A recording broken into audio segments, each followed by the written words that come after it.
une Union européenne, rester aveugle. C'est des situations comme ça que nous ne voulons plus vivre. Cette même France qui a transporté des terroristes dans le nord de notre pays, ils croient qu'on ne le sait pas.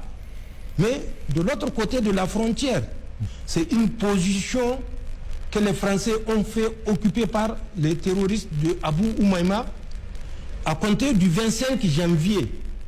Ils sont partis par vague. Le 25 janvier, c'est 150 qui sont partis sous le commandement de 7, ce qu'ils appellent caïds, c'est-à-dire les commandants des opérations. 7 caïds ont conduit une compagnie à 150 hommes. Ils se sont installés, suivis en février d'un deuxième groupe constitué d'une cinquantaine de Nguemas. Les Nguemas, ce sont ceux qui commettent les attentats suicides. Et pour quel objectif?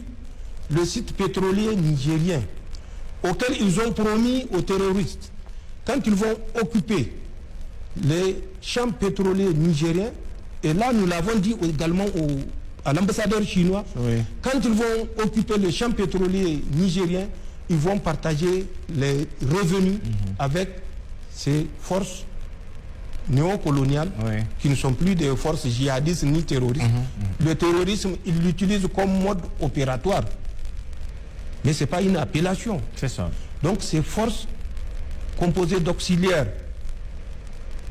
tirailleurs néocoloniaux sont positionnées là-bas pour conquérir dans un deuxième temps le champ pétrolier nigérien.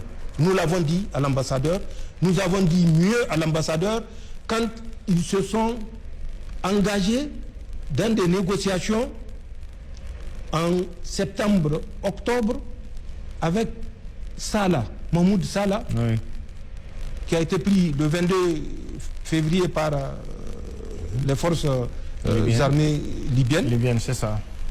Les Chinois étaient partis le voir pour lui proposer 10 millions suite à l'attaque exécutée par Moussa Kounami le 21 juin dans la zone de Tesker.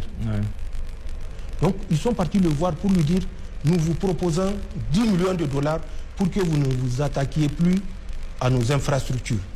Ces 10 millions de dollars devaient transiter à Paris par l'intermédiaire d'une dame qui est docteur Mena, je ne la connais pas. D'accord. Elle se connaît, peut-être les Nigériens aussi la reconnaissent ou la reconnaîtront.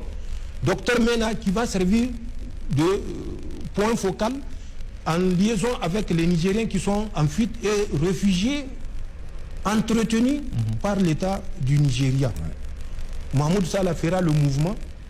Nous savons où il a passé, où il a obtenu des passeports, et il devait se rendre au Nigeria, à Abuja ou à Sokoto pour récupérer ce transfert-là, certainement en ayant laissé des commissions aux intermédiaires. Bien sûr. Nous avons appelé l'ambassadeur et j'ai dit au ministre d'État, ministre de la Défense, de l'appeler pour lui dire que nous sommes au courant et que si notre coopération doit continuer, il faut qu'il s'assure que ces virements-là ne soient pas faits.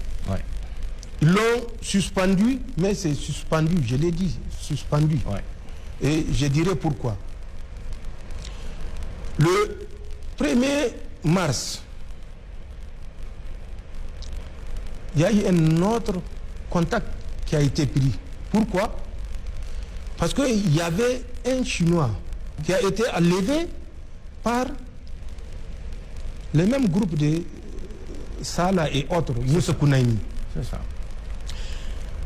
Nous avons suivi les Français qui étaient en train de planifier cette opération.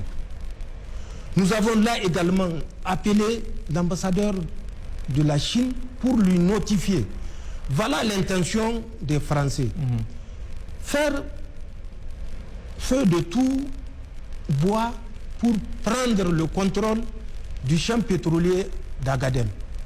Ils ont envoyé à travers les Moussa Kounami, le Mahmoud Salah, des éléments pour kidnapper des expatriés chinois et réclamer de l'argent. Nous l'avons informé. Je l'ai mieux orienté vers la DG2SE pour lui faire un mémo qu'il doit transmettre à ses compatriotes qui sont sur le champ pétrolier. Qu'aucun Chinois ne bouge sans escorte. Qu'aucun Chinois ne bouge sans escorte. Il a pris note, on lui a remis le mémo, il est parti. Moins d'une semaine après,